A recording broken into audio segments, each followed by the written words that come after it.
noches, soy Luis Novarecio. Hasta las 22 los vamos a acompañar con Rosario Ayerdi, Nacho Ortelli y Martín Angulo. Gran programa, como ustedes ya lo ven. Está sentado a mi derecha el ministro de Transporte, Mario Meoni. Gracias, Mario, por estar con nosotros. Gracias, Luis. Trabajo difícil, en un momento difícil, donde hay que restringir la circulación y vamos a ver qué pasa. Quédate aquí porque vamos a contarte qué pasa con el transporte público. En un ratito también te vamos a estar contando cuáles son los índices que preocupan. La pregunta es, la semana que viene, dicho torpemente, la semana que viene se cierra todo. Títulos de mis compañeros y ya empezamos a hablar con Mario Meoni. Nacho, ¿por dónde vamos a ir? Las medidas que analiza el gobierno, Luis. Hoy hubo una reunión, en realidad 2 reuniones en Casa Rosada. En una de ellas estuvo el ministro Mario Meoni, así que le vamos a poder preguntar, pero te voy a contar qué está analizando el gobierno hacia adelante. ¿Cuándo son las medidas y de qué manera se van a anunciar? Bien, ¿Rosario? ¿Cómo se prepara el sistema de salud en caso de colapso? ¿Cómo van a ser los traslados de urgencia en caso de que en el AMBA deban derivarse los pacientes? Bien, ¿y Martín, por dónde vamos? Vamos a contar por qué Cristina Kirchner y el gobernador de la provincia de Buenos Aires, Axel Kicillof, hoy fueron sobreseídos en la causa de dólar futuro. ¿Qué implica este fallo y cómo puede seguir esa causa? En lo que te diría es la primera gran noticia judicial. Una primera para Cristina, sí, ¿no? Tuvo muchas, pero chiquititas. Este es realmente muy importante después de muchos años de muy malas noticias en tribunal. Bueno, hay mucho para preguntar. Está con nosotros, insisto, el ministro de Transporte.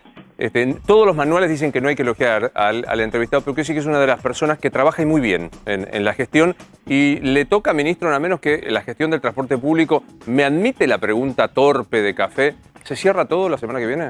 No, creo que no. La verdad es, naturalmente, quien toma las decisiones prioritariamente es el presidente en función de las opiniones del Ministerio de Salud, entendiendo que estamos en el marco de una pandemia y que la cuestión sanitaria es lo que se prioriza, es en función de eso que se toman las medidas. En las discusiones que hemos tenido a lo largo del día y en estos últimos días, la verdad es que el concepto del presidente es seguir privilegiando el trabajo, privilegiando la salud, obviamente poder avanzar con el plan de vacunación en la medida que podamos seguir recibiendo vacunas a pleno y en todo caso ir focalizando en distintas regiones y en distintas zonas en función de la situación crítica. Particularmente se habla mucho en esta zona donde estamos, en la ciudad de Buenos Aires, área metropolitana, porque es en este momento tal vez la zona más crítica del país nuevamente, digamos, ¿no? No es lo mismo esta situación que tenemos aquí que la que tenemos en muchas ciudades del interior del país, donde la situación es absolutamente distinta, inclusive en el plan de vacunación, es decir, algunas localidades pequeñas se ha podido avanzar mucho más.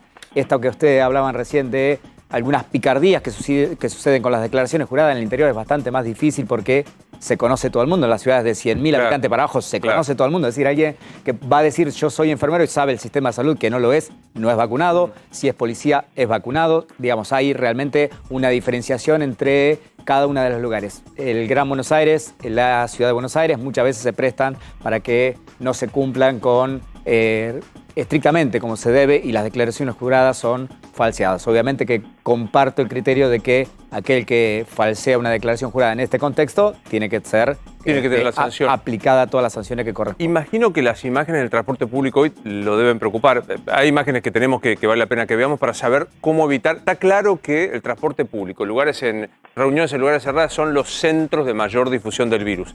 ¿Qué pasa con esto, digamos? O sea, ¿se satisfizo la primera restricción que hubo, la del viernes pasado? ¿Se va a ir por más? ¿Cómo ve esto? Sí, en realidad tenemos un inconveniente que es, lo vengo diciendo hace bastante, nosotros es inflexible los trenes básicamente y es una cuestión de que si no podemos aumentar las frecuencias por múltiples razones, digamos, obviamente la infraestructura de vías, de pasos a nivel y demás hace que sea lento, pero además la cantidad de coches que tenemos, de formaciones que tenemos, no permiten que podamos avanzar. Nosotros, de hecho, tenemos en un plan de compra alrededor de 400 coches que permitirían tener formaciones múltiples nuevas en el Roca, en el San Martín, en el Sarmiento, que es tal vez el más complejo, pero obviamente que eso es un proceso que no se hace de un día para otro, es una inversión de 500 millones de dólares que está llevando adelante el gobierno nacional, lo mismo que los pasos a niveles, que estamos haciendo pasos bajo nivel, es decir, hay toda una infraestructura trabajando, pero que no la podemos suplir de un día para otro. También se da que es el transporte más económico, la gente obviamente que tiene una situación que busca el tren y es rápido además. La gente llega rápidamente a su casa. Yo digo un ejemplo, nosotros tenemos todos los días poniendo 30 micros de larga distancia en horario pico en 11 y en Constitución, en cada uno de ellos, para que la gente vuelva de manera cómoda, con distanciamiento, y a la mañana para que vengan aquí. No toman en los micros, prefieren ir agolpados en los trenes, porque obviamente en el tren en 17, 18 minutos está rápidamente en su casa, en 20, 25, 40 minutos lo más lejos, ese mismo trayecto. El micro tarda una hora, hora 20, ¿no? Desde marzo aprendimos del año pasado, en realidad, que el transporte justamente es foco de contagio. ¿Hay números, hay estadísticas que puedan sostener esto? Sí, no, la verdad que es un debate que venimos sosteniendo hace bastante tiempo. Yo no comparto eso. De hecho, hay muchos estudios hechos no aquí en Buenos Aires, pero sí en distintos lugares del mundo, en Nueva York, en Francia, donde cuando se compara la cantidad de gente que se sube en un barrio determinado con la cantidad de casos COVID, y no necesariamente hay más casos COVID en el lugar donde más gente usa el transporte público. La verdad es que lo que sí, naturalmente nosotros tratamos de evitar, esa imagen es algo que a mí me duele enormemente, ver a la gente aglomerada ahora y en cualquier momento. En este momento, por supuesto que mucho más, porque hay posibilidades de contagio. La verdad es que usando el barbijo, eso se reduce muchísimo. Yo siempre digo, si hay circulación, la gente usa el transporte y se mueve el virus.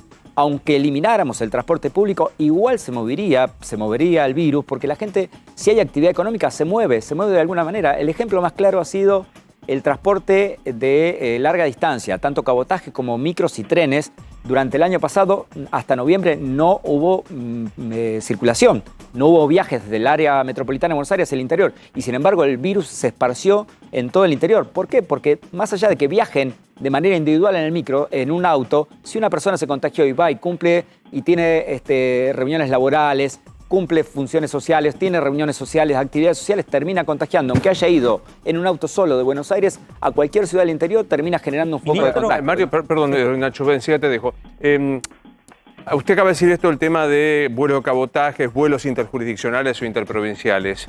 Con nada, a Marte, 5 días de estas medidas, ¿alcanzan o no hay que descartar que se reduzcan más los vuelos de cabotaje y los transportes interjurisdiccionales? No, en principio no estamos pensando en restringirlo. Reitero, si vamos a mantener la actividad económica, es importantísimo poder tener la conectividad. Buena parte de quienes se mueven no lo están haciendo por turismo. Claramente el turismo ha sido dejado de lado. Es decir, quien hoy se están moviendo en la Argentina son personas que hacen o que trabajan o que hacen negocios y por eso se están moviendo. Es decir, en todo caso el turismo es muy particular, muy pequeño y está dado en algunos lugares muy específicamente. La mayoría de la ocupación que tenemos en vuelos de cabotaje, que es reducida ya la cantidad respecto de una época normal, tiene que ver con gente vinculada al trabajo. Y en micros de larga distancia, el factor de ocupación hoy está en el orden del 60% en los micros, pero estamos solamente con el 20% de las frecuencias de una época normal. Total. Sí, Hoy usted anunció el tema de las ventanillas en el transporte público que queden fijas de manera tal de que no puedan ser cerradas y que eso permita la circulación,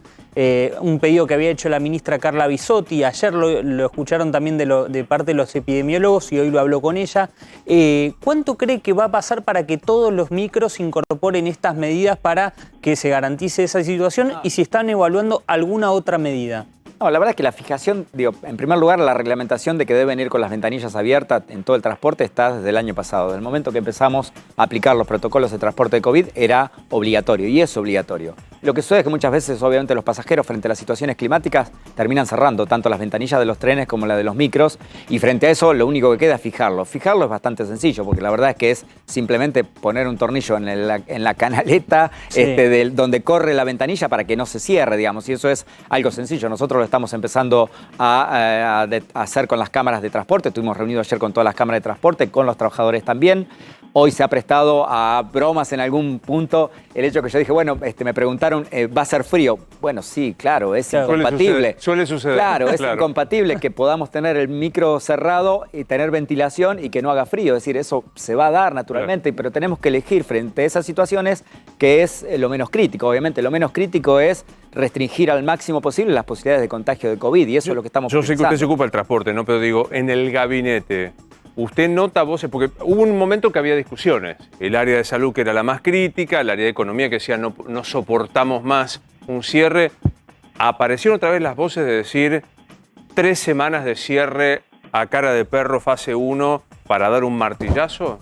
No, por supuesto que siempre está en el marco de las evaluaciones. 3 semanas, la verdad que creo que es un tiempo demasiado amplio que nadie lo está pensando, digamos, ¿no? Me parece que puede ser mucho más acotado si lo hubiera, digamos. Hoy la verdad que no está en el análisis. En el análisis hoy es, en todo caso, reitero, restricciones en fase 1 en algún lugar determinado y específico si hubiese Sí. efectivamente una situación crítica. Sí, Martín. Ministro, hubo un momento del año, sobre todo de diciembre a febrero, donde prácticamente no hubo controles en el transporte, en los trenes, en los colectivos, inclusive en los aeropuertos. ¿Por qué pasó esto? No, primero, no hubo controles porque la verdad que había una baja de contagios y eso hacía que, yo reitero, creo que en etapa de pandemia, y claramente la gente lo demuestra con los números que tenemos todos los días, no viaja en el transporte para pasear. La gente viaja porque tiene una necesidad laboral y nosotros priorizamos que la gente utilice el transporte por necesidad laboral.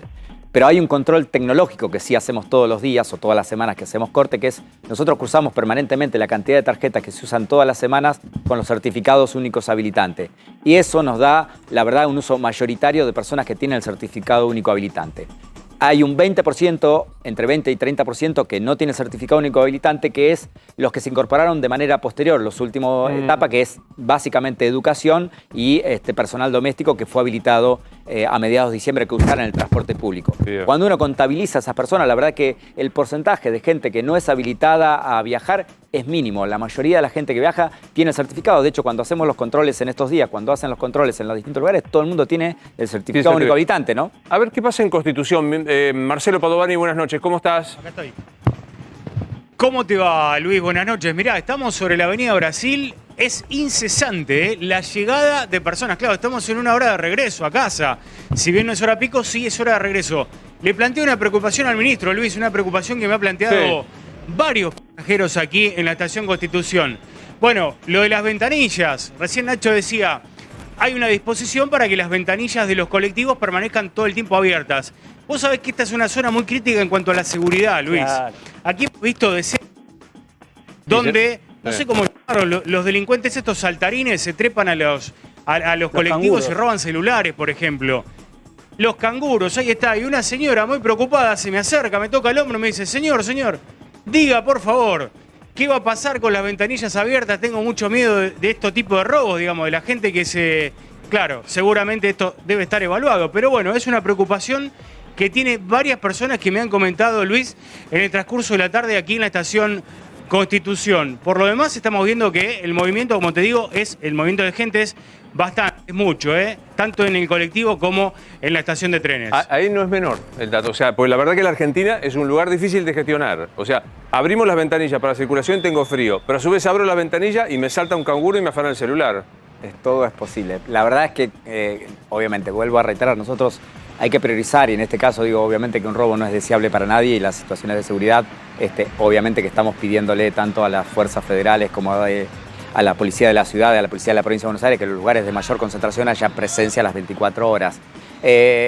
Obviamente que la apertura de la ventilación no requiere que esté la ventanilla abierta de par en par, digamos, con que solamente esté 5 centímetros abierta y esa es la idea de la fijación, es decir, que tenga un espacio, todas las ventanillas, de manera tal que permita la aireación constante. Obviamente que estamos definiendo eso en función de qué es razonable en cuanto a circulación. Debo decir además que hay otra cuestión con la circulación de aire, que es que los micros en general cada 200 metros paran, abren las puertas y se produce ventilación, y los trenes entre 3 y 4 minutos, de acuerdo a los distintos ramales, paran en una estación, abren todas las puertas y se produce esa ventilación, ¿no? Quiero sumarlo a Luis Cámara, que integra el Comité de Infectólogos, pues yo recién le planteaba al ministro Meoni para decir, ¿se va a cerrar o no? Me parece que también hay como una interna dentro de los infectólogos, ¿no? Tomás Orduna, que es el más duro, dice, paremos todo definitivamente. Florencia Can, me parece que es más...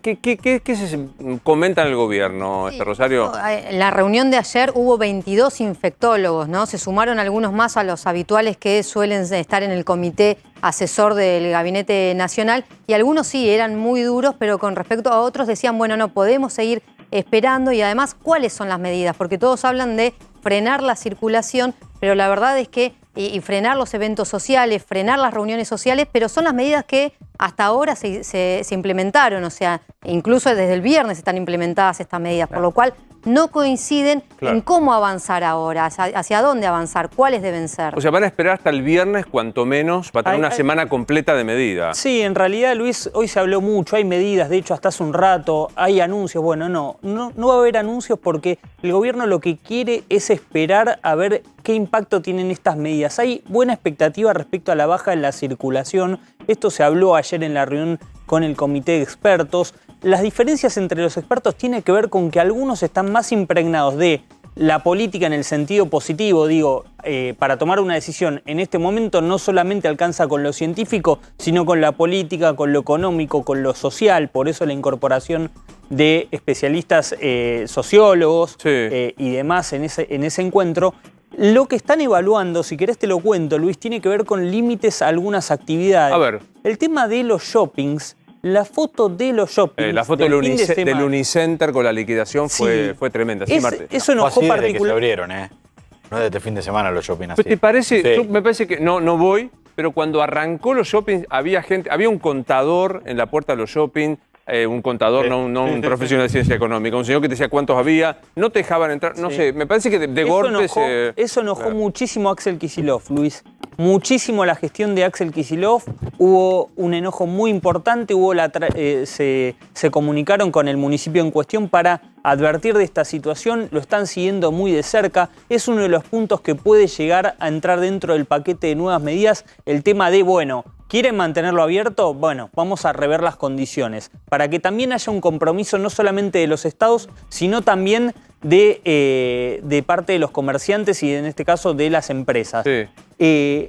Un tema que, ya que está Meoni, también lo voy a preguntar, es el tema de los esenciales. Hay muchísimas categorías actualmente hoy habilitadas para viajar, hubo una merma en la circulación, pero hay también la consideración de que siguen siendo muchos, esto lo plantearon los epidemiólogos. El tema es a qué actividad vos afectás. Claro.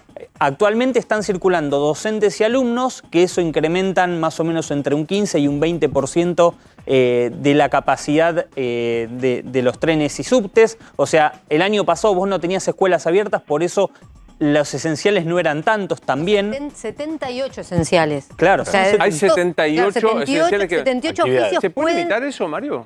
Sí, naturalmente, que siempre es eso, en función de las actividades que se fueron incorporando paulatinamente, fue incrementándose, por eso llegamos a tener un promedio diario, apenas empezamos las restricciones el año pasado, de 600.000 pasajeros día, 700.000 pasajeros día era el promedio, y hoy estamos en 2.100.000 pasajeros día, que fueron dándose con el incremento de las distintas actividades, ¿no? Naturalmente. ¿Se pueden limitar? Sí, claramente. Ahora, también es...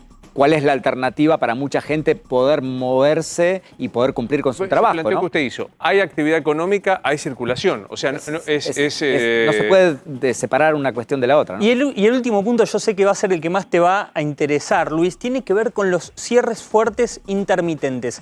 Ayer los epidemiólogos dijeron hay que cerrar totalmente, algunos dijeron hay que cerrar todo y después abrir con una fecha de inicio y una fecha de salida. Se está empezando a tomar forma el tema de cierres fuertes intermitentes. Una especie de reversión criolla de la teoría de la danza y el martillo, lo que hablábamos la otra vez. Bueno, se anuncia como corresponde a la gente, en todo caso el presidente le comunica, vamos a entrar y vamos a salir, vamos a lograr que se frene la cantidad de contagios. Muchos epidemiólogos decían, hay que frenar ya. ¿Por qué? Porque hay mucho nivel de circulación del virus. Bien. Me decían, no va a haber una baja de la curva de contagios, pero tenemos que lograr de que haya un amesetamiento. Esa es la estrategia. A ver Luis Cámara, ¿en qué lugar de los infectólogos se inscribe? Luis, buenas noches, ¿cómo estás? Bien, primero no me ubico porque yo soy clínico, no soy infectólogo. Así que... Bueno, de los integrantes del comité... Tengo un espacio propio, sí. Está bien. De los integrantes del comité de expertos, ¿te ubicás de los que metamos a toda la gente adentro, como hoy dijo el doctor Tomás Orduna, o crees que hay todavía margen para restricciones menores? Yo creo que se puede todavía margen restricciones menores, pero estamos muy cerca del AMBA, a mi juicio, tiene niveles prácticamente de lockdown. Si esto lo mostramos a nivel internacional, la cantidad de fallecidos, la cantidad de contagios, la cantidad de gente que es terapia intensiva es nivel de lockdown. O sea que el AMBA está en riesgo de cierre. cierre total.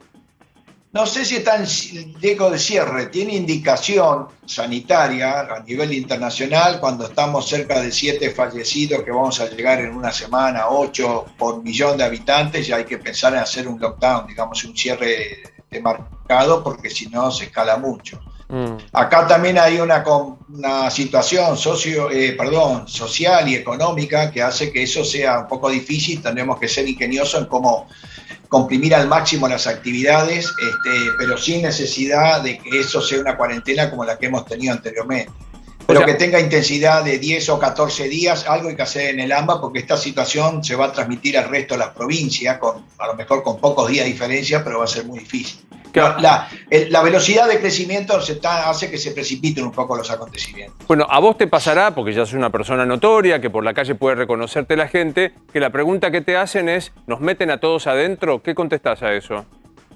No, todos adentro no, pero un grupo de gente va a tener que ir adentro en forma marcada, un grupo de gente no tiene que estar circulando, digamos, entre comillas, un grupo de gente no tiene que hacer manifestaciones, lo lamento. De esto es mi óptica, obviamente que es difícil hacerlo a nivel político, y restringir las actividades comerciales a las que sean realmente estrictamente necesarios. Probablemente todo el área de entretenimiento sí tenga que sufrir algo de forma significativa.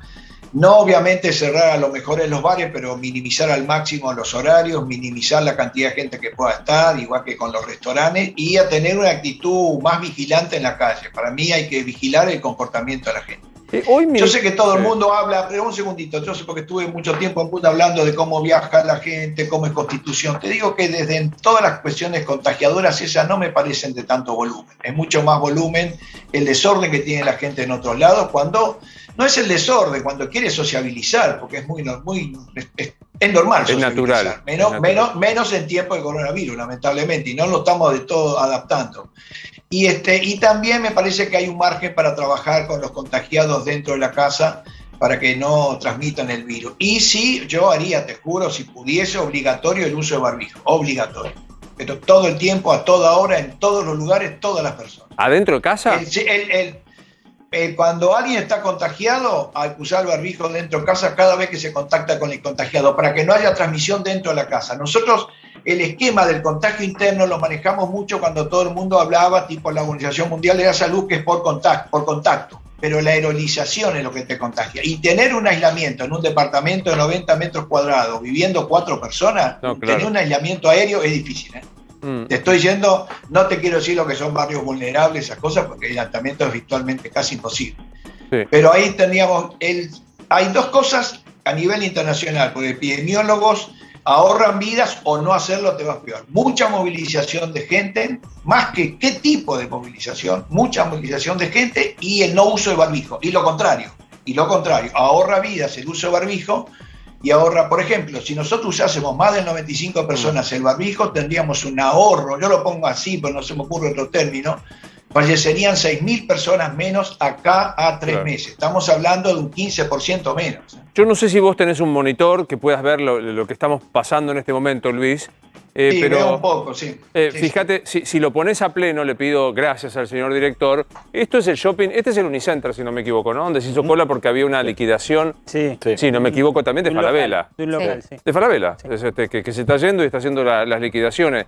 Esto es como, me parece, un foco de contagio, Luis, fenomenal, ¿no? Sí, esto es un foco de contagio, no tanto afuera, pero adentro sí, la gente se junta y muchos no usan el barbijo. Te vuelvo a decir, necesitamos el barbijo. Otra cosa, primero que no protege totalmente, pero sí protege algo, que los que se han cuidado mucho, yo me enteré que tú estás enfermado y te has cuidado mucho, y me parece que no te pasó nada. ¿Por qué? Porque el uso del barbijo hace que tengas menos carga viral. Primero te podés contagiar menos y además de contagiarte hay un concepto llamado de variolización, que la carga de virus que te va a caer es un poco menor. Y eso también hace que no termines en terapia intensiva. Por lo tanto, el uso del barbijo es a lo asiático, ¿te queda claro? Y eso me parece que no es una restricción y las libertades y tampoco es una pena económica, todo lo contrario, si lo usásemos a rajatabla, la posibilidad de tener restricciones que eventualmente pueden comprometer lo económico van a ser mucho menor. Bueno, esto es la primera vez que yo lo escucho, no sé, mis compañeros, que podés contagiarte aún usando barbijo, pero el barbijo puede protegerte respecto de la intensidad de la carga viral. Sí, eso yo creo que lo dije algunas veces, bueno, se nos pasó, pero bueno, si no es así, te lo digo. Por eso es que mucha gente, de los que se cuidan mucho, en general no suelen tener enfermedades graves, porque se contagian con menor cantidad de virus. Obviamente esto no todos los individuos son iguales, esto no es una regla como una norma, pero el uso de barbijo tiene una doble ventaja. Y el virus se transmite el 99,9% por vía aérea y es muy contagioso. Por como yo me contagié, Luis, te puedo asegurar, me alcanzaron a estar con un paciente entre 5 y 8 minutos para contagiar. ¿Te queda claro? Preguntarle, Mario, hoy con estas nuevas restricciones, yo voy a un tren y no soy ni esencial ni tengo permiso. ¿Qué me pasa? No puede subir. No me tiene que dejar subir. No, exactamente. Lo que sucede es que la verdad, reitero, en un tren tenemos centralizados los controles, básicamente Constitución 11, en las principales estaciones. Tenemos controladores en las estaciones de tren, es bastante más fácil de controlar la existencia de certificado único habilitante o no. En el caso de los micros, de los colectivos, es bastante más complejo porque tenemos aproximadamente 15.000 micros circulando en la hora pico con paradas cada 200 metros que cambian los pasajeros que suben y bajan. Por lo tanto, ahí es un control más aleatorio que se hace también y que hemos hecho, de hecho, muchísimas infracciones a través de CNRT respecto del no cumplimiento de la cantidad de pasajeros o de que no sean esenciales quienes están viajando. Pero la verdad que, reitero, son 15.000 unidades circulando en la Ciudad de Buenos Aires que cada 200 metros cambian la cantidad de ocupantes y el tipo de ocupantes. Por eso es bastante complejo, ¿no? Vuelvo a coincidir en el concepto. Hay actividad económica, es imposible. Es imposible. Luis, recién veíamos imágenes de bares, sobre todo en nuestra zona, ahí lo estamos viendo de vuelta. ¿Vos crees que la nocturnidad corre riesgo, por lo menos en nuestra zona de...? Yo creo que hay que reducirla al máximo y establecer controles, que la gente tome barbijo, que tenga distanciamiento. Sí, porque independiente que eso no deja de ser una actividad económica, que también me parece que se lo puede proteger económicamente por otro lado. El problema es que cuando tenés una carga viral muy grande, las restricciones severas van a caer por el propio peso. Van a caer por su propio peso. Vamos a tener...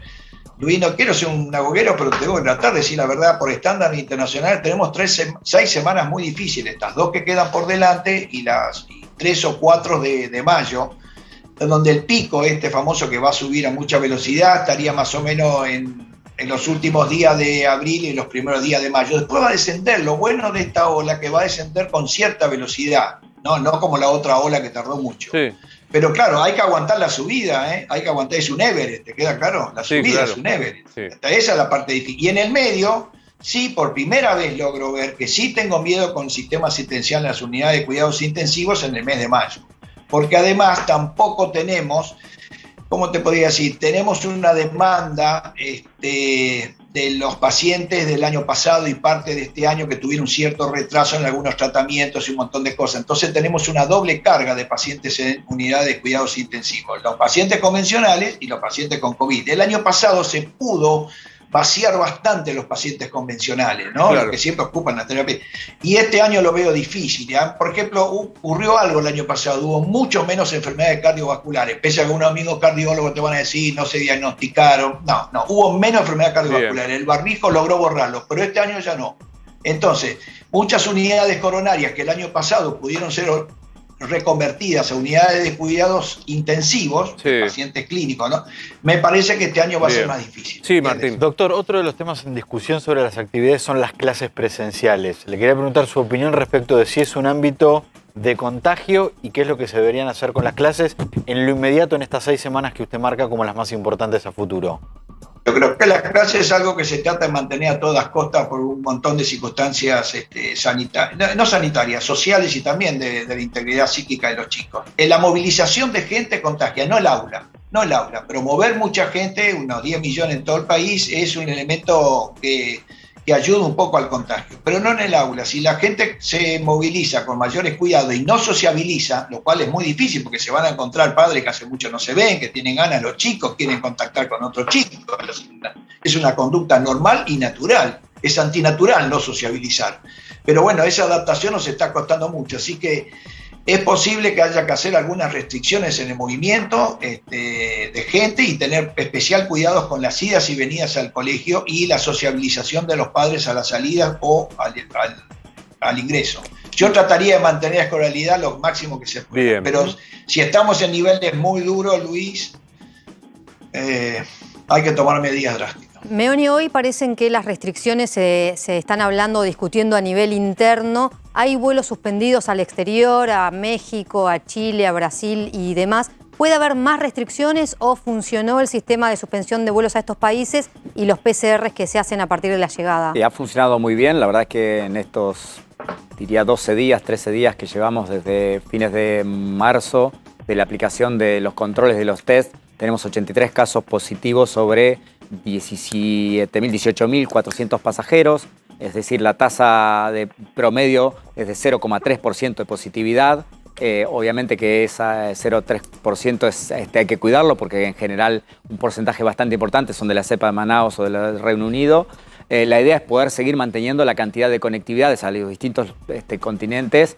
Vamos a reducir probablemente también esa cantidad de viajes en las semanas siguientes, teniendo en cuenta lo que decía el doctor Cámara, que es una época preocupante. Obviamente que no queremos agregar una preocupación más, que es el ingreso de más cepas y que podamos administrar. Lo que se trata básicamente es poder administrar la cantidad de pasajeros que entran todos los días o de argentinos viajeros que entran todos los días, que se los pueda hacer el test de antígenos a todos y que básicamente se pueda controlar la semana de cuarentena que tienen que hacer todos, que es tal vez el problema más crítico. Si esa cantidad fuera muy importante, no podríamos hacer el seguimiento. Hoy se puede hacer el seguimiento, es sobre lo que estamos trabajando, pero probablemente restringamos algunos vuelos más diarios, que más que los vuelos lo que estamos tratando de administrar es la cantidad de personas. Reitero, muchas veces se habla de vuelos y no es lo mismo un vuelo de un avión que viene, por ejemplo, de Paraguay, que trae 80 pasajeros, o de un vuelo que viene de Miami, que trae de una de las compañías que trae 360 pasajeros. Entonces, no importa la cantidad de vuelos, sino la cantidad de pasajeros que entran por día, tratando, reitero, de mantener la conectividad que le permita a que ningún argentino quede varado en el mundo. Y reiteramos algo que decíamos,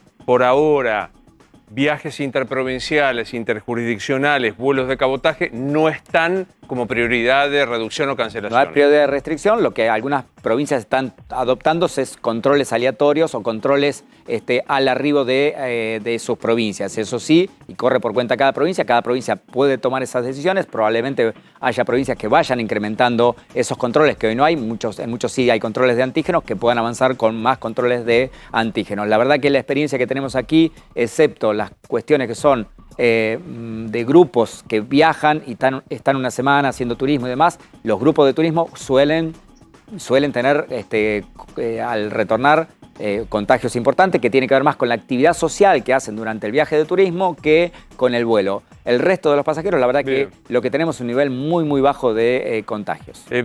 Termino como comencé, agradeciénite especialmente que hayas venido. Empecé tratándolo de usted, ahora lo tuteo. Me parece muy bien, Luis. No sé, es más cómodo. Sí, aparte yo soy más viejo, ya sé, lo te corté claro. No, en la misma edad. ¿Qué modelo?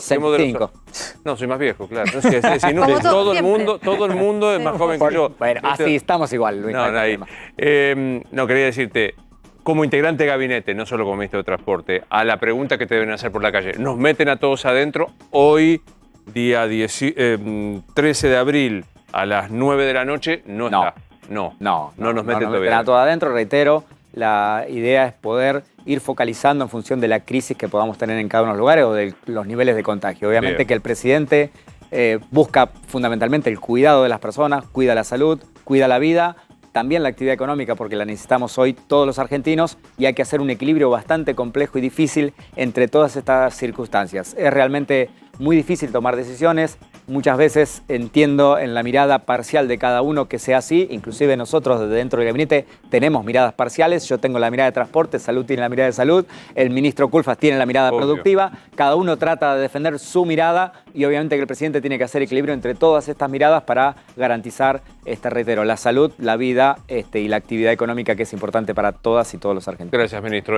Gracias, Luis, un placer. Quería preguntarle, Nacho, al doctor Cámara por el tema vacuna china. Sí, exactamente. Le quiero preguntar justamente cómo vive desde el aspecto médico esta discusión, esta polémica que se dio en torno a la eficacia de las vacunas. Se dijo que la vacuna de Sinovac con la primera dosis tenía un 3%, esa vacuna se está dando en Chile, no en Argentina, hay que aclararlo, que no se está dando esa vacuna en Argentina y que todavía no hay estudios respecto a la vacuna de Sinopharm, qué impacto tiene con una sola dosis. Con las dos dosis sabemos que tiene 80%, pero con una sola dosis todavía no hay un estudio. ¿Cómo lo viven respecto al descrédito que puede generar eso en las vacunas?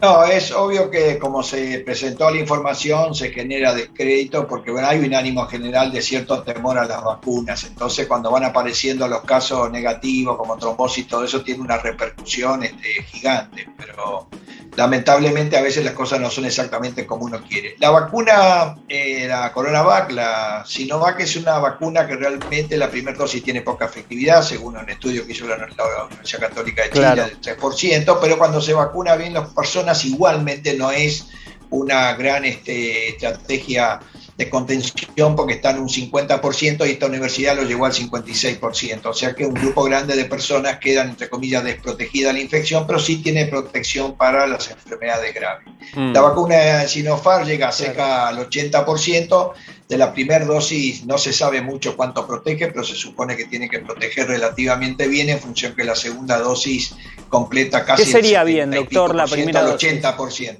¿Pero Y qué posiblemente cerca de la mitad, pero no tenemos los datos publicados, y eso genera un cierto escozor científico, por así decirlo. Luigi, gracias. Luisito, necesito 30, no, dame 30 segundos. Como ¿puede ser? aparte me Dame 30 usaste el segundos. diminutivo, por suerte hay alguien más grande que yo. Venga. Bueno, me has hecho. Por favor, yo, independiente de lo que tienen que hacer los gobiernos, los intendentes, hay una parte que nos toca a nosotros. Entonces, por favor, el barbijo todo el tiempo, el barbijo en todos los lugares y el barbijo todas las personas. Y si alguien se siente enfermo, lo primero que tiene que hacer es aislarse. Después hago el diagnóstico de coronavirus. A veces se tarda 2 días en hacer el diagnóstico y puedo seguir contagiando. Eso, por favor, que es una medida muy práctica que puede ayudar mucho a salvar vidas. Enhorabuena. Gracias otra vez, Luis. Hasta luego. Hasta luego. Biden le escribió a Alberto Fernández. Sí, exactamente. Luis, se la entregó la carta a Juan González, quien mantuvo hoy un encuentro con el presidente de forma virtual, en Olivos, pero en forma virtual porque Me crucé en cámara. Salí en cámara como un cholulo. Perdón, pero pensé que estaba fuera de porque plano. seguía aislado, le dio la carta en mano. La carta, bueno, primero menciona el lamento del presidente Joe Biden por el diagnóstico de COVID que tiene el presidente, por estar afrontando esta situación. Le desea una rápida recuperación, una pronta recuperación. Lamento enterarme de que usted fue diagnosticado con COVID. Por favor, acepte mis mejores deseos por una pronta recuperación. Pero lo que mejor cayó en el gobierno fue la frase que tiene que ver con el elogio de Joe Biden a la estrategia del gobierno, el compromiso del gobierno, de la administración, dice en la carta en inglés, contra el combate del coronavirus. Eso fue lo que más lo destacaron en la Casa Rosada, más allá del gesto de enviarle una carta, porque obviamente se da en medio de la discusión entre el gobierno y la oposición por las estrategias a seguir con el combate de la enfermedad. Bien, tema que le preocupaba especialmente a Jorge Asís, que nos está viendo y que mañana va a estar como todos los miércoles, respecto a la visita de este funcionario del presidente Biden.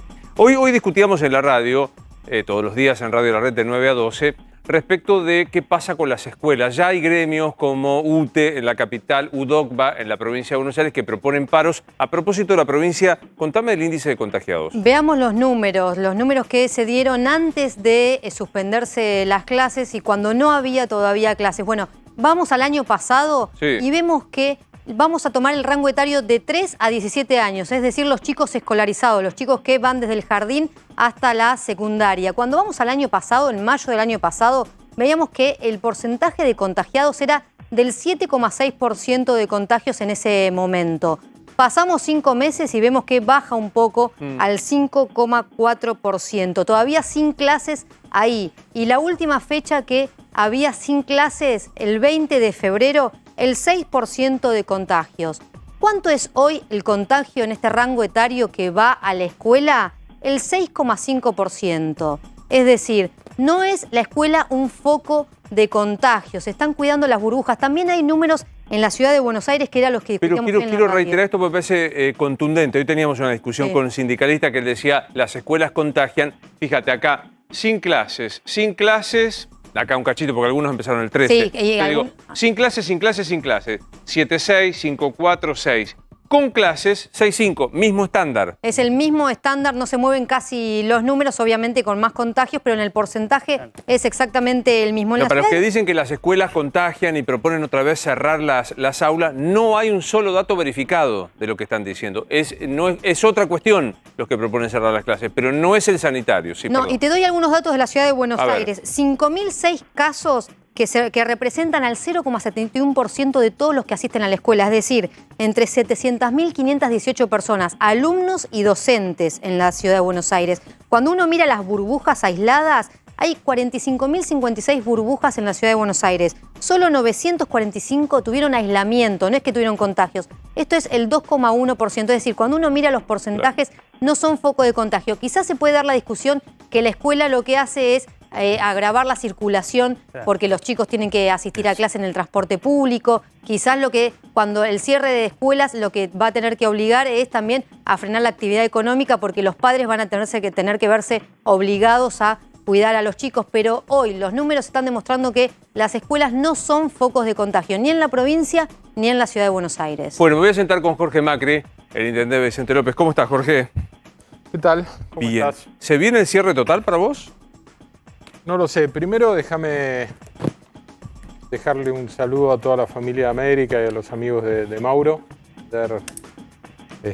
Bueno, chateamos contigo un rato porque estaba programado que yo viniera ayer, pero no, era otro el tema. Y la verdad que para mí fue un shock. Todavía me golpea hablar de él. Es un tipo al que quiero mucho, me cuesta. Es difícil usar el pasado. Sí, es difícil. Porque además, de alguna manera, en la medida que uno recuerda a alguien, permanece, pero fue siempre tremendamente generoso conmigo. Siempre me acuerdo que me dio lugar cuando yo no existía, me escuchaba casi con atención, tenía esa capacidad de que parezca que era importante lo que uno decía y nada, quería darle un abrazo a la familia, a los profesionales que convivieron con él, la verdad que se lo extraña. Hoy hablé con... Si estuviera Mauro en este momento, me estaría diciendo... Preguntarle a... Tal cual, hoy hablé con Jonathan y aprovecho para contárselo porque hay muchísima gente que lo quiere y lo sigue a Jonathan y obviamente me usó la palabra que se usa en estos casos, me dice estoy roto, no lo puedo creer, así que le mandamos un gran abrazo a Jonathan, a Ivana, su hermana y especialmente a Leonor, la mamá. Vuelvo con la pregunta, ¿te parece que el gobierno tiene intención de cerrar todo? No lo sé, son las versiones que escucho. Lo que me preocupa es que no haya un abordaje integral. Un problema complejo como esta pandemia no se resuelve con una sola medida. Me parece que el gobierno siempre cae en la misma. Yo entiendo que tenemos que hacer algo. Ahora, en el mundo hasta ahora, porque hay verdades, digamos, hay un momento donde parece que estamos discutiendo hasta lo que está científicamente comprobado. Vos acabás de mostrar números ahí que son contundentes. Son números, es estadística, es ciencia, no es una opinión. Yo creo o no creo. El yo creo no mata. Tenemos que sacarlo de encima. Claro, la ciencia es la ciencia. Después habrá otras cosas donde tu mirada, mi mirada, pero los números son los números. En el mundo, el confinamiento y el límite a la circulación funcionó para frenar la pandemia cuando viene acompañado de otros 3 factores centrales. Mucho testeo, aislamiento cuando se identifica un caso y vacunación.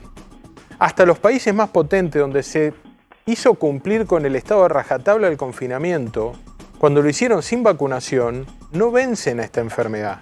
Esta enfermedad se vence con vacuna, por eso que no tengamos vacunas y que las pocas que tenemos no lleguen a los brazos correctos, es un agravante tremendo. Volver a pedirle un esfuerzo a la sociedad, cuando uno ve cosas como las que pasó hoy con esta chica que la familia trabaja en la Municipalidad de Merlo, vive en Vicente López, la chica, pero se vacunó allá, y que la respuesta sea, y bueno, si burló el sistema, ¿cómo si burló el sistema? El Estado no depende del compromiso moral de cada individuo. Si lo hay, mejor, la vida es más fácil de todo, pero el Estado, la norma, está para imponer cuando el límite moral y los principios fallan. Entonces, ¿cómo puede ser que se le sigan dando vacunas a la gente que no se le tiene que dar? Y todavía hay 20 geriátricos en Vicente López sin vacunarse. ¿Vos decís que esto que aparece, el vacunatorio VIP del Posadas, los Dual, de esta chica Antonella, como se llame además, es algo mucho más? O sea que si rascamos un poco más van a aparecer más casos. Mira, hace 4 o 5 meses yo le escribí al viceministro de la provincia, le dije, mira, una persona de muy buena fe que es encargado de un edificio me dijo, me anoté para darme la vacuna. Lo miré y le dije, pero no te van a vacunar porque vos no sos personal esencial. Se empezó por médicos, después maestros, adultos mayores. Vos no cumplís. Bueno, pues yo estoy laburando, yo me anoté. Le dije, bueno, no te la van a dar. Escribí a Nicolás Kreplak y le dije, mirá, pasa esto. Me dijo, quédate tranquilo, cuando vaya al hospital, si el sistema no lo detectara, le van a pedir que certifique si es empleado de salud y si no lo es, no lo van a vacunar. ¿Qué pasó? Lo vacunaron. Sí. Igual que esta chica. Ahora, mi pregunta es, los que la vacunaron hoy a esta chica o cuando la vacunaron, ven llegar una chica joven. Digo, ¿no le preguntan si es personal de salud? Porque claramente adulto mayor no es. En un geriátrico no está. No le preguntan. Y si le preguntaron o no le preguntaron, y si le preguntaron y la vacunaron, y si no le preguntaron, ¿siguen laburando? Ahí hay un lío, porque yo pedirle al vacunador que se ocupe de esto es un lío. Nacho planteaba, dice, el tipo que recibe en el ámbito del lugar debería hacer el chequeo. A mí me parece que es muy frágil el sistema, porque me anoto... Claramente el sistema está mal, debería pedir alguna matrícula, algo que certifique que alguien es trabajador de la salud o la edad, digo. Sí, no la es tan edad difícil, la edad no es tan difícil. Ahora, cuando vos vas a un vacunatorio, en el proceso te sentás en 3 mesas distintas. En algunas mesas te preguntan la misma cosa que te preguntaron antes. O sea, esto lo hablas con cualquier vacunado y te dicen, no sé, me pasaron de una mesita a la otra y me volvieron a preguntar casi lo mismo, ¿no? Entonces, es como que se intenta justificar la presencia de X cantidad de gente que antes no estaba en el Estado, ¿no? Que fueron tomados para esto. Ahora, nadie le pregunta, no le pueden preguntar, yo no digo el que vacuna. El que vacuna está, viste, cuidando que la dosis esté bien, no desperdiciar vacuna, ver si de 2 frasquitos en lugar de 10 saca 11 por lo que sobra. Ahora, los que están antes no pueden preguntar. ¿Y los que no preguntaron no tienen consecuencias? Es verdad esto, yo creo que es mucho mayor, por más que a la ministra Bisotti le moleste hablar de vacunatorio VIP, me cuesta creer que solo Ginés sabía este tema, que andaba con los frasquitos de vacunas bajo el brazo. Dicho esto, pasa lo siguiente, hay que resistir las vacunas envenenan. Vi a Álvaro de la Madrid los otros días en un tuit disparatado, que no quiero citar, digo, hay también una posición... Nunca fue mi caso, y estoy en contra de esa mirada. Sí lo hace. No sé si mi espacio o algunas personas, no es una postura del espacio. Cada uno se hace cargo de lo que dice. Yo lo dije de entrada, yo no tengo problema con que la vacuna sea rusa. No es un problema de banderas. Cualquier vacuna que sirva, bienvenida. Tomamos medicamentos, nos damos vacunas, no sabemos de dónde vienen. Lo que tenemos es la tranquilidad que alguien controla que eso sirva y un médico que te dice tomalo o no, digamos. Nunca tuve esa postura.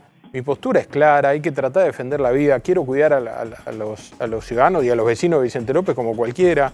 Ahora, lo que digo es, no da todo lo mismo. Cuando vos después de 1 año y 4 meses le venís pidiendo esfuerzo a la gente y la gente ve estas cosas, el ejemplo, el rol ejemplar de quien gobierna es relevante, no es una anécdota. Estar con el tapaboca, respetar la distancia social, no convocar a reuniones que no tienen que ser convocadas y vacunar. No, digamos, el otro día el jefe de gabinete dijo, después de que los intendentes hicimos un planteo, el grupo Dorrego hizo un planteo, le dijimos, somos 21 intendentes que tenemos la capacidad de vacunar al 75% de nuestras localidades con lo que ya tenemos, dennos vacunas. ¿Qué nos contestó? Cómprenlas. Ustedes pueden comprar. Falso, mentira. Los municipios no podemos comprar vacunas, está prohibido por la ley. La norma dice que solo pueden importar vacunas, solo los laboratorios o el gobierno nacional o las provincias, ICABA. Nosotros no. Digo, es siempre la chicana, es la cosa chiquita. La verdad es que hay un punto donde tenemos que tener una responsabilidad mayor, porque a la gente después le pedimos un esfuerzo descomunal. Porque aparte sucede esto, ¿no? Voy a pedir, vamos a suponer que se produjera un encierro. Pues sí, otra vez vuelve a pesar sobre el ciudadano de a pie, en su bolsillo, en su libertad de circulación, en su angustia social, después que no testeaste lo suficiente, no controlaste lo que correspondía, no conseguiste las vacunas que habías prometido. Y no diste el ejemplo. En el caso de los vacunatorios, las vacunas incorrectas. Claro. Y el ejemplo no es un dato menor. Todos sabemos cómo nos miran a los que tenemos una responsabilidad de comunicar, de gobernar. No te podés portar como cualquier otro. Tu ejemplo tiene que ser más alto. Pero además hay algo que vos decías recién. Siempre le caemos al mismo. Parece como con los impuestos. El que está a la luz, la liga. El informal, el ilegal, dale que va. Y mi sensación es que este nivel de contagio no se ha generado en función de lo formal y de lo legal. Ocurrió en virtud de lo informal y de lo ilegal. El problema no es el pequeño comercio de barrio. El problema no es el gastronómico que cumple. El problema es lo que ocurre por afuera de eso. Yo me acuerdo cuando se prohibía hacer deporte en cualquier lado. Sí. Vos agarrabas la Panamericana Y a los costados de la ruta veías la gente jugando al fútbol, abrazándose. Los contagios empezaron el Día del Padre, fuerte, el Día del Padre y el Día del Niño. ¿Por qué? Porque en muchos barrios, en muchas zonas, se hicieron campeonatos de fútbol, se festejó. ¿Y cuál es la respuesta? Caigámosle al que tenemos a la luz. Quiero abrir a la mesa, pero digo, me contaron que tu gobernador, Alexei Kicillof, se comunicó con algunos intendentes y le dijo, ya sé que hay un montón de problemas, pero les pido que me banquen porque voy a salir duro. Hoy salió Bernie. Hoy Bernie fue terminante y dijo, hay que cerrar todo de todo por 3 semanas. ¿Te llamó Kicillof para decirte algo así? No, lo que le diría es, si definen una norma que sea clara y contundente, yo puedo discutirla si me dan la charla de discutir antes. Después la voy a respetar, porque para mí... La norma es la norma. La norma es la norma. Digo, yo no puedo pretender exigirles que cumplan con la norma cuando vacunan y después decir no voy a hacer cumplir una norma que definen para otra cosa. Ahora, no hay un ámbito de diálogo previo. Hay una comunicación. También lo que digo es, si se van a poner firmes, pónganse firmes en serio y usen la fuerza pública. No nos miren a los intendentes y pretendan que con un empleado municipal limitemos la circulación. Podremos ayudar en otras cosas, pero la policía tiene que tener un mandato muy claro y concreto. ¿En serio alguien puede creer que el nivel de fiestas ilegales que ha habido no contó con, por lo menos, la mirada cómplice de la policía del lugar? ¿Qué nivel de ocupación tienen de camas en tu distrito? El 80%. El 82%. ¿En lo peor de la pandemia? Similar. La mitad de estas camas están ocupadas por COVID, la mitad de las camas están ocupadas por otras problemáticas. Lo que empezamos a hacer es, empezamos a desactivar cirugías programadas que no sean urgentes para ir liberando, tener más camas. O sea, hoy el sistema hospitalario no está en riesgo de colapso, tenemos respiradores disponibles, estamos destinando. Hicimos lo mismo que hicimos a mediados del año pasado, empezar a prepararnos para una mayor demanda hospitalaria. Ahora, lo que tenemos que encontrar es un nuevo límite a este crecimiento. También es cierto que se está testeando más que el año pasado, mucho más. Estamos testeando 3 veces más que el año pasado y tenemos el doble de casos. Estamos llegando un poco antes. El año pasado había un 60% de positividad. Eso quiere decir que corríamos la enfermedad atrás. Nada, que no se testeaba nada. Claro, al que ya estaba enfermo. Hoy estamos en el 27, en Vicente López. Creo que eso es central, movernos rápido, testear mucho, identificar, aislar y si se puede, vacunar. Obvio. Sí, Nacho. Sí, protagonizó hace algunos días un cruce con lo que se llamaba la ala política del gobierno anterior, el gobierno del presidente Mauricio Macri.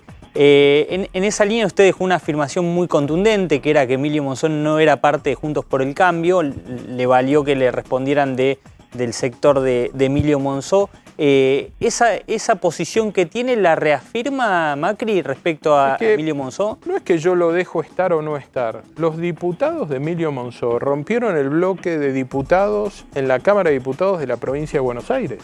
No es que alguien lo echó. Él se fue. Sus diputados se fueron.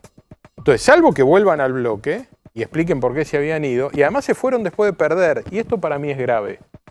Porque una coalición de gobierno necesita mucho más compromiso después de perder que si se gana.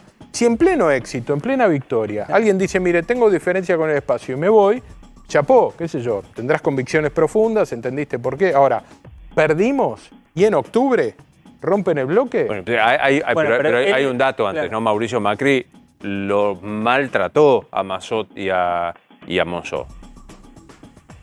En octubre, en la carta esta en plena de campaña, no, pero esto es antes, te estoy hablando de octubre, cuando estábamos al día siguiente de las elecciones, en el 19. Todavía éramos gobierno, no habíamos terminado nuestro gobierno y rompieron el bloque.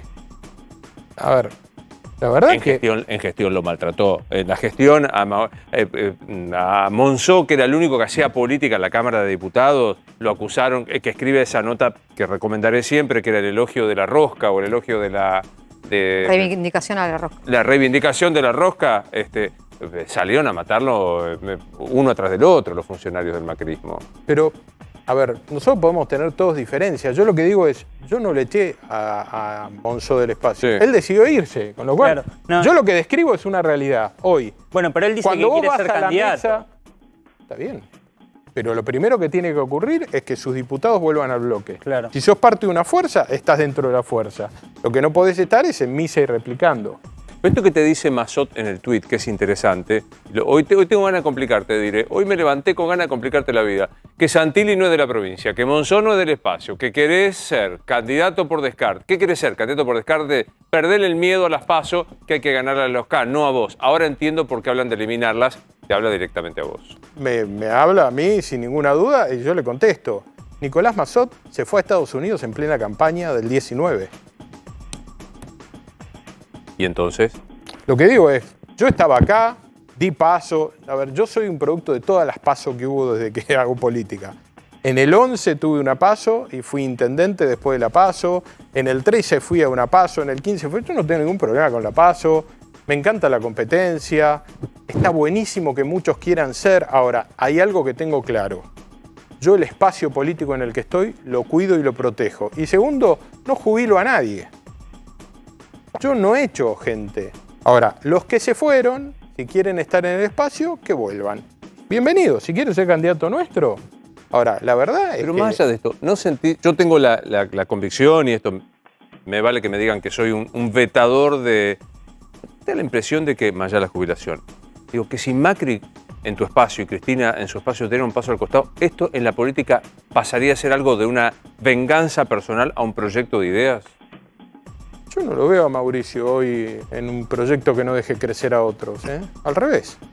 Yo creo que él está velando por otras cuestiones. No lo veo a Mauricio en esa actitud que vos de alguna manera transmitís. No, él está tratando de sostener la unidad, ayudando a los nuevos liderazgos. Lo veo muy enfocado en eso, ¿eh? Muy enfocado en eso. Haciendo su autocrítica. Más allá de la autocrítica, con aprendizaje. ¿Vos leíste el libro? Sí. Yo he estado con él, yo escucho sus autocríticas. Pero el libro arranca diciendo, no está estable Cristina Fernández. Y de a partir de ahí, no me dejaron, no pude, no me entendieron. Yo no encontré así, metí la pata con la reapertura del cepo indiscriminada. Cero, todo lo contrario, lo reivindica. A ver, yo sé las autocríticas que estamos haciendo en el espacio. Y el aprendizaje, para mí la autocrítica sin aprendizaje no sirve de nada. Porque una autocrítica que repite errores... Creo que nuestro espacio político está en una crítica, pero en un aprendizaje bastante profundo. Todos nosotros, todos tenemos que hacer un análisis de qué hicimos mal, qué no alcanzó. Aún los que ganamos, ¿eh? Yo tengo la suerte de decir que del 15 al 19 pasé de 55 puntos en Vicente López a 63, o sea, en un espacio que se achicó, yo crecí, algo hice bien. Ahora eso alcanza, ¿no? Estoy tratando de entender quién no me votó. Se generó un revuelo importante cuando en la Casa Rosada se habló informalmente de la suspensión de las pasos. Ahora la discusión está hecha de manera formal. ¿Cuál es su posición personal? ¿Se pueden suspender las pasos por un mes? Eso es posponerlas. Posponerlo un mes. A mí me parece que es absolutamente razonable tratar de buscar un acuerdo en la Cámara de Diputados que garantice, si hace falta, porque todavía no sabemos, digamos, hoy estamos diciendo... Va a ser riesgoso votar en agosto. No sé si septiembre va a ser mejor, digo. Lo que hay es una profunda incertidumbre. Entonces, que haya un mecanismo que de ser necesario defina posponer una elección no me parece grave. Me parece que hay cosas mucho más graves en la Argentina. Sí creo que es importante no alterar el sistema electoral. No me parece que sea un momento para empezar a inventar cosas creativas que pueden beneficiar a uno en detrimento del otro. Ahora, parece absolutamente razonable. Y yo lo que dije en esa reunión informal, que en realidad nos convocaron para otro tema, que era una firma, un convenio de recursos para hacer obra en los municipios, es discútanlo en el Congreso, no es acá con nosotros. Ese fue mi planteo y lo sigo sosteniendo. El ámbito para escuchar a todas las voces, a todas las provincias, a todos los partidos políticos, es el Congreso de la Nación. Planteado ahí... Si me preguntás, ¿me parece grave institucionalmente que en lugar de votar en agosto se vote en septiembre y en lugar de octubre en noviembre? La verdad que no. Y la idea, yo soy de esta idea tuya que hay que respetar las reglas, no se cambian en el medio de la discusión. Nobleza obliga y una pandemia extraordinaria que nos permitiría discutir. Y esta idea de... discutir siempre está bueno. Te digo, incluso ser más flexibles en esta idea. Regla electoral no se cambia en proceso electoral. Y esta idea de juntar todo, hacer una especie de lemas interna y abierta todo junta. Con boleta por espacio político separada, como la está planteando el masismo, no. Porque sigue habiendo premio a te robo la boleta. Hasta que no haya boleta única como tenemos en Santa Fe Pioneros o en Córdoba también. Claro, ese sistema me parece interesante, pero no es el que está planteando el masismo. El masismo está diciendo, acá hay una boleta única para este espacio político, hay otra, porque es la única manera de meter tanta lema, tanta interna en un mismo papel. No hay modo. Entonces, me parece que lo que están tratando es que parezca una reforma política, pero poder seguir haciendo picardías. Le quiero dejar a Martín preguntarte, ya sé lo que vas a decir, no opino de los otros espacios que en esta coalición gobernante, donde se supone que hay albertismo, algunos lo dudan, otros dicen que hay cristinismo o instituto patrismo con Máximo y demás, y hay Massa. ¿Me contás qué es Massa hoy? Presidente de la Cámara de Diputados. Fantástico. Next. No, yo creo que hay una cohesión bastante profunda en el marco del gobierno y de la relación que veo en el Congreso. Yo creo que Máximo y Sergio Massa tiran para el mismo lado, acuerdan todos los proyectos. No veo ahí una tensión. Me parece que son, no diría lo mismo, porque nadie es lo mismo que el otro, pero están trabajando muy en equipo. Debe decir, aquellos que dicen Massa es la centro-derecha que trata de homogeneizar la coalición gobernante. No lo veo. Y si lo es, no alcanza. Sí, Martín. Así como, retomando lo que le preguntaba a Luis, así como el gobierno tiene ese espacio más de centro-derecha con Massa y más de centro-izquierda con Cristina, ¿ustedes electoralmente piensan abrirse a algún sector más de izquierda que los pueda llegar a acompañar de centro-izquierda para, digamos, balancear y tener más posibilidades electorales? Depende quién, depende para qué. Yo no creo en esta lógica de la suma algebraica. Fíjate lo que pasó en su momento con...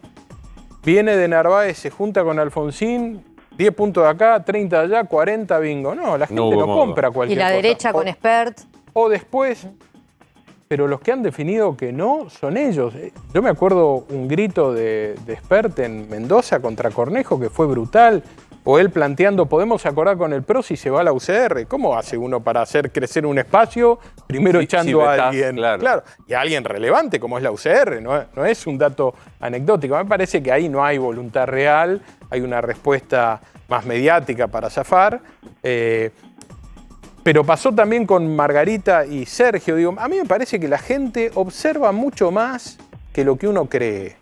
A veces los laboratorios electorales dicen, si combino esto con aquello, y nos va a ir bárbaro. No, la coherencia, la solidez, el sostener un posicionamiento, no sé si en el corto, pero en el mediano y largo plazo la gente lo valora. Entonces me parece que hay que ir por ahí. No sé si es ver qué agarramos. En realidad, el cambio y el crecimiento tiene que estar en cada uno de nosotros. Yo soy el mismo que en el 11. Ahora, en el 11 me votaron el 39% de los vecinos, la última vez el 63%. ¿Qué cambió? ¿A quién sumé? No, cambié yo. Mejoré yo. Representé más. Aprendí. El crecimiento no es solo a quién pongo al lado, como si fuera un fenómeno mágico. Es cómo yo represento más gente, cómo rompo prejuicios, cómo la gente me entiende mejor, cómo aprendo de lo que no hice bien en el pasado. Creo que ese es el crecimiento profundo. Pero, a ver, muchas veces las alianzas electorales, sobre todo en los últimos 15 años, no tienen esa lógica.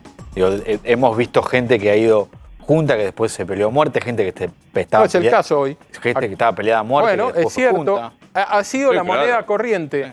Ha sido la moneda corriente que nosotros estamos tratando de que no se repita y que lo venimos logrando. Es una coalición que perdió, permanece unida.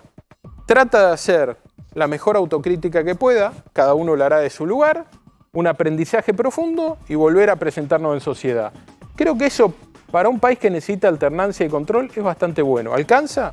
Veremos. Dame tu opinión de dos decisiones de hoy. La primera, pongamos, por si no nos queda tiempo, sobreseyeron a Cristina, a Axel, Vanoli, etcétera. Exactamente. La Cámara de Casación entendió que en la causa de dólar futuro no había delito que se pudiese eventualmente juzgar en un juicio oral porque un peritaje determinó que no hubo fraude al Estado, no hubo ningún perjuicio al Estado y además porque se trató de una decisión política no judicializable. Con esto hoy la Sala 1 de la Cámara de Casación por unanimidad absolvió a Cristina, Axel Kicillof y otros 13 acusados. ¿Opinión? No conozco en serio los fallos, pero mi sensación es que cualquier fallo a favor y en contra hoy va a estar teñido una vez que el Ejecutivo define que la justicia lo persigue, que hay un lawfare, que todo es mentira. Cuando vos tenés esa postura respecto de la justicia, que debería ser autónoma, independiente, y vos no lo aceptás, porque avanzás y planteás una reforma y ponés un ministro combativo porque quien era la ministra anterior no era suficientemente combativo, los que ponen en duda este tipo de fallos son ellos mismos. Ahora, sería bueno escuchar a los especialistas, que seguramente los hay, Pablo Lanuse, Sapsay, gente que tiene capacidad de interpretar el fallo y que digan, me preocupa estar en un país donde no se respete la independencia de los poderes. Y yo siento hoy eso mirando al kirchnerismo. Y lo otro es, Martín, escandaloso. ¿Dan los números? ¿Es correcto que cumplió las 2/3 partes de la condena el compañero José López? Sí, porque López está detenido desde el 14 de junio del 2016. Fue condenado a 6 años de prisión, la pena máxima por el delito de enriquecimiento ilícito, por el caso de los bolsos. Le unificaron con otra condena que tenía por la escopeta, la ametralladora que había llevado al convento General Rodríguez, una pena de 7 años y 6 meses de prisión. Descontó 2 meses por haber estudiado y haber hecho cursos en la cárcel. Esto es buenísimo. Contalo porque es buenísimo. Hay una ley que rige desde el 2014-2015 que establece, es la ley de estímulo educativo, que para aquellas personas que estudien o hagan determinados cursos en la cárcel dentro del proceso de resociabilización, pueden descontar parte de su condena. Aún una semana. En todos los delitos, no importa que haya sido una defraudación al Estado, que se haya quedado con 9 palos del Estado, que haya tratado de esconderlo en el convento de las monjas que no eran monja. Lesa humanidad, secuestro, violación, corrupción, robo, la ley está. ¿Y esto cuál es el sentido de esta ley? Que hasta hace un tiempo no había estadística oficial, no sé ahora, los números demuestran que aquellas personas que estudian en la cárcel, que se capacitan en la cárcel, son las que menos reinciden en el delito cuando salen en libertad. Esa es la razón por la que deberían estudiar, porque eso les permite... La repersonalización de... No salir antes. Pero digo, es un escándalo, o sea, te afanás 9 millones del Estado mínimo, porque el resto... El origen de la causa, me acuerdo que lo llevaba Rafecas a esto, ¿no? El origen del dinero que hicieron, que el termosellado, que nunca se pudo saber de dónde venía ese dinero. Nunca se pudo determinar quién fue el que le dio a López esos billetes. Nada. Sí, y el otro dato no menor es que en el convento había bajado 3, había 6 en el baúl. Nunca supimos dónde iban esos 6. Sí, total. Última muy cortita, Rosario. Hablando con un consultor de renombre, me decía el otro día que si usted quiere tener chances en la provincia de Buenos Aires, debería empezar por sacarse el apellido, porque el apellido Macri en el territorio bonaerense, después del 2019, quedó muy golpeado. ¿Tu madre es? Boga. Boga. Da un poco más, un poco más. Soy Jorge Boga Macri. Yo, con ese criterio, no debería haber mejorado en mi elección en Vicente López. Bueno, pero no es un distrito modelo del conurbano bonaerense en donde están los 6 millones de... Bueno, hay que recorrer Martelli, Munro, Carapachay, hay de todo. Vicente López no es solo Libertador al Río. Pero, a ver, yo soy Macri, Jorge. La gente, en la medida que me conoce, notará mis virtudes y mis defectos. Mi desafío es representar a los que nos quieren votar hasta ahora y a más gente. Es un desafío de trascendencia. Ojo que Boga da más proletario. Pero el Boga tiene un problema que parece abogado. Mirá dónde me vino de Santa Fe. Me vino una Boga a la parrilla. Una cosa mañana va a estar Jorge Asís en una de sus últimas columnas puso Jorge, Boga, Macri, porque tiene esa teoría que tengo que usar otro apellido, como él usó otro apellido, en una tensión con su padre. Le dije, mirá, yo tengo que demostrar lo que soy y veremos cómo me va. Gracias por venir. Gracias a ustedes. Siempre, muy amable. Nos vamos.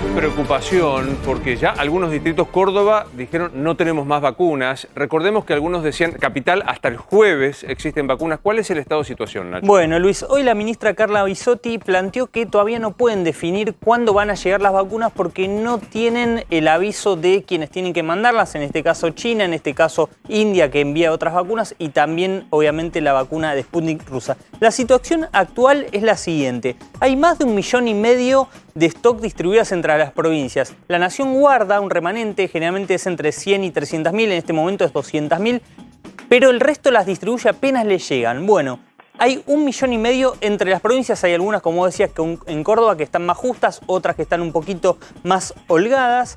Y lo interesante es saber qué está esperando el gobierno respecto a las vacunas. La llegada de Sputnik, todavía no podemos precisar cuánta cantidad están esperando Sputnik porque ni siquiera el gobierno la sabe, porque esto es así, es Rusia te llama, envías el avión y ahí cargas y podés definir cuántas. Y sabemos que con Sputnik lo máximo han sido 500.000. 500.000 es el máximo. 500, es el máximo envío que ha llegado. Hace 10 días que no entran vacunas a la Argentina, que no llegan vacunas a la Argentina. Resalta eso, hace 10 días que no entran vacunas a la República Argentina. Exactamente, 10 días se cumplen, es un dato, no es para alarmarse, pero sí para tenerlo en cuenta de la escasez que hay de vacunas a nivel mundial. La Sinopharm, bueno, Sinopharm van a llegar 1 millón de vacunas, eso es lo que está esperando ahora en el cortito plazo. Recordemos, hay un contrato más amplio de 3 millones que tendrían que estar llegando en el transcurso de estas semanas, de las próximas semanas. La Covishield es la vacuna de AstraZeneca que viene desde India. Claro. Son 580.000, es medio millón, es un número importante, pero todavía no están.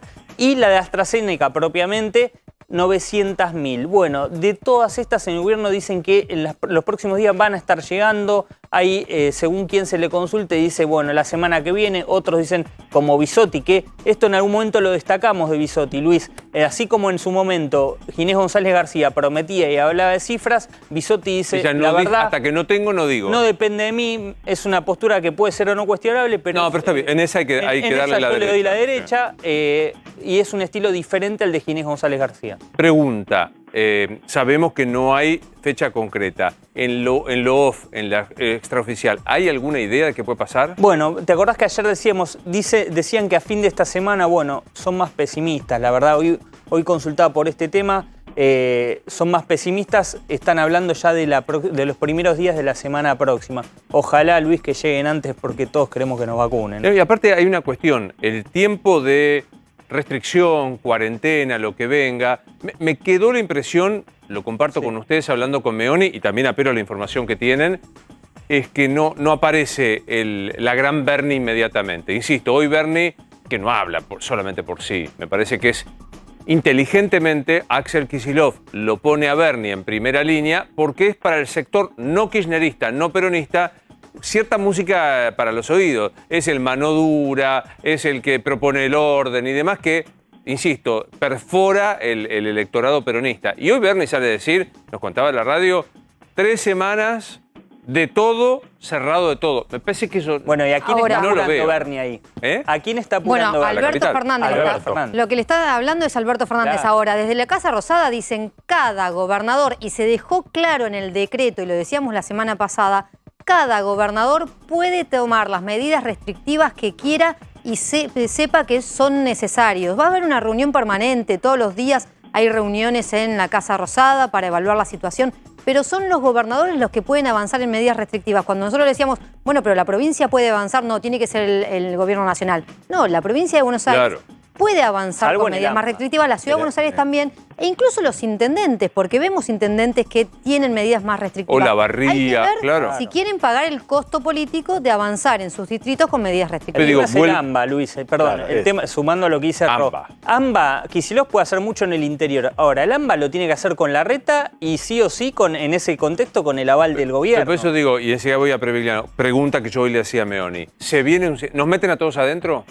Yo no lo veo en los próximos días. Sí, a partir del lunes que viene creo que se va a empezar a hablar de esto. El doctor Ignacio Previgliano es el director del Fernández, porque ¿para qué sirve también, este era mi origen del comentario, ¿para qué sirven estas restricciones? Para dar tiempo a vacunar más, porque las terapias empiezan a complicarse. Doctor Previgliano, soy Luis Novarecio, buenas noches, ¿cómo le va?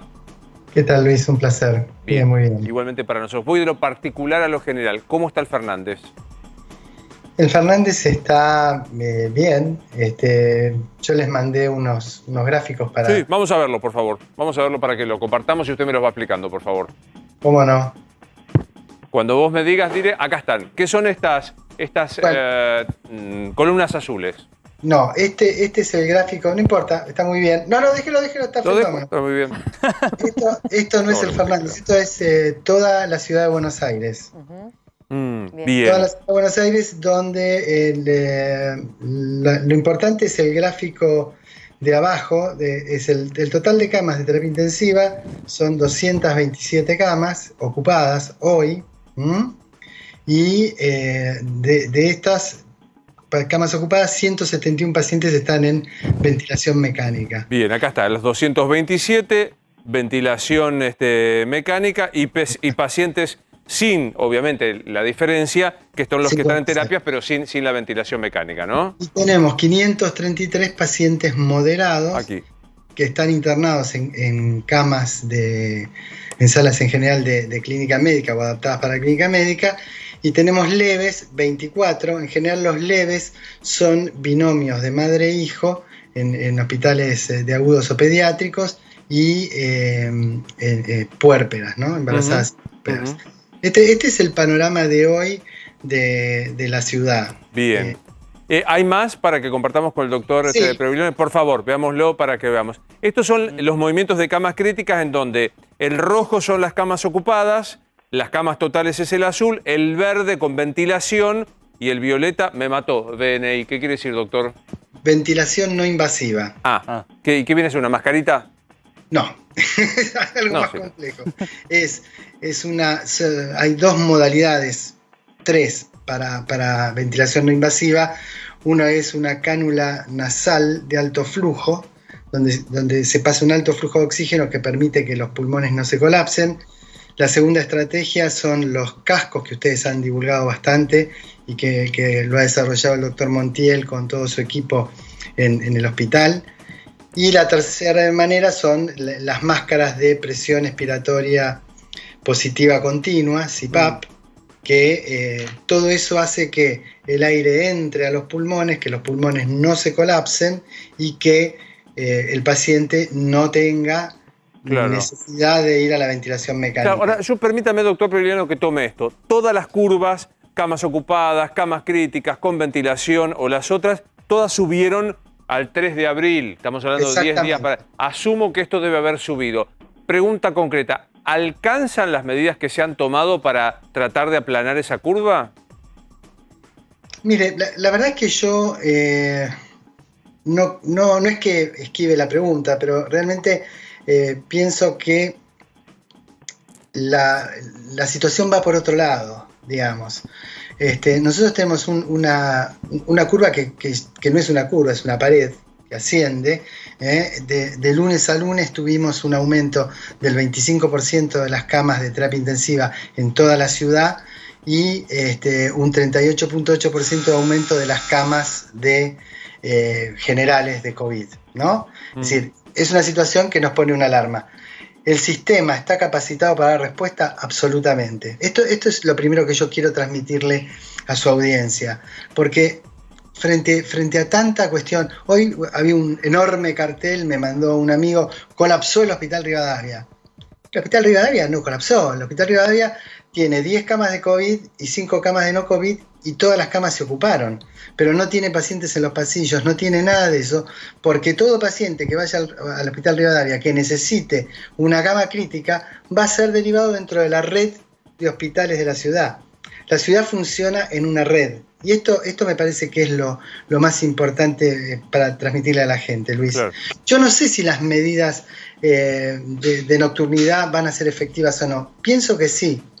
Pero independientemente de esto, lo que yo quiero que transmitamos y que tengamos la seguridad y la certeza de que todos los números que yo le estoy mostrando son absolutamente ciertos. Es decir, el gráfico ese que usted tiene atrás suyo, lo hago yo y lo alimento yo todos los días, en la planilla de Excel. Cada día que recabo las camas, lo tengo. Es decir que los números que nosotros mostramos son absolutamente ciertos.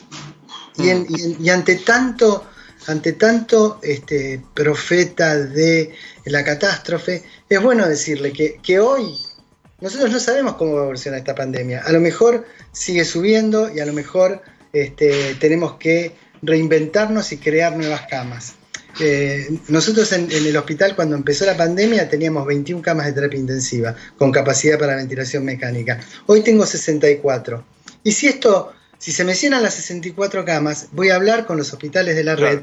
Vamos a sacar todos los pacientes que no sean COVID, que no necesiten ventilación mecánica, y transformo mi Hospital Fernández en un hospital COVID y le sumo 10 camas de unidad coronaria, 7 camas de obstetricia crítica, 11 camas de la sala de emergentología. Y fíjese que en 3 lugares, sin modificar nada y sin tener que modificar especialistas, ya le conté 28 camas, 38 camas. Entendí perfecto. Doc, como siempre, un placer escucharlo. Le dejamos un gran saludo, ¿eh?